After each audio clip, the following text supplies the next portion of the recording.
এবার পাঞ্জাবের ক্রিকেটারদের খিদে মেটাতে গিয়ে নাজেহাল অবস্থা হয়েছে প্রীতি জিন্টারের।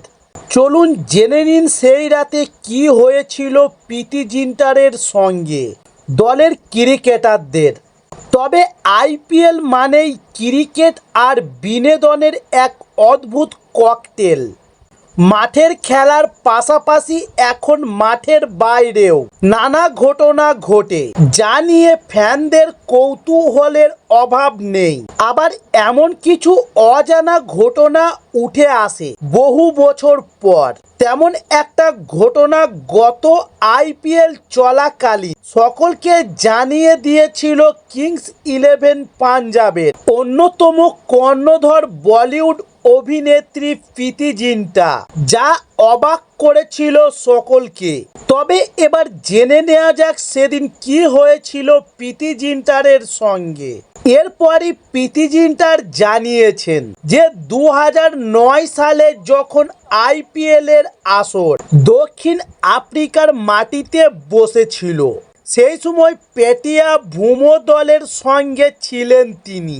তবে একটি ম্যাচের আগে প্লেয়ারদের প্রীতি জিন্টার বলেছিলেন যে এই ম্যাচ জিততে পারলে তিনি আলুর পরোটা নিজের হাতে বানিয়ে খাওয়াবেন সকল ক্রিকেটারকে। তবে এমন প্রতিশ্রুতি তো দিয়েছিলেন বলিউড অভিনেত্রী, কিন্তু তারপরে অবস্থা বা পরিস্থিতি যে কি হতে পারে তা কথা দেওয়ার সময় ভেবে দেখেননি প্রীতি জিন্টার।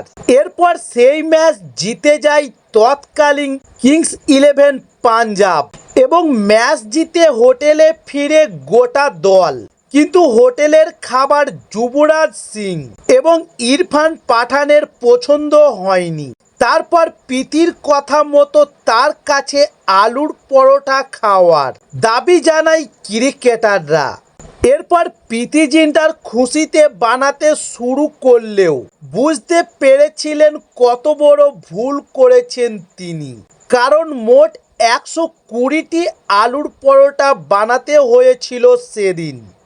এরপরই প্রীতি জিন্টার জানিয়েছেন যে দলের ছেলেরা যে কতটা পরোটা খেতে পারে সেই দিন আমি বুঝতে পেরেছিলাম।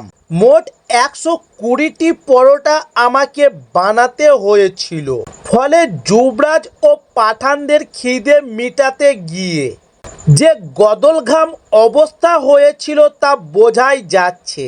প্রীতি জিন্টার এই সাক্ষাৎকারের শেষে মজা করে বলেছেন, এরপর থেকে আমি নিজেই আলুর পরোটা তৈরি করা বন্ধ করে দিয়েছি। তবে 14 বছর পর এই মজার ঘটনা, যে ক্রিকেট প্রেমী থেকে শুরু করে সকলকে খুব মজা দিয়েছে তা মানতেই হবে।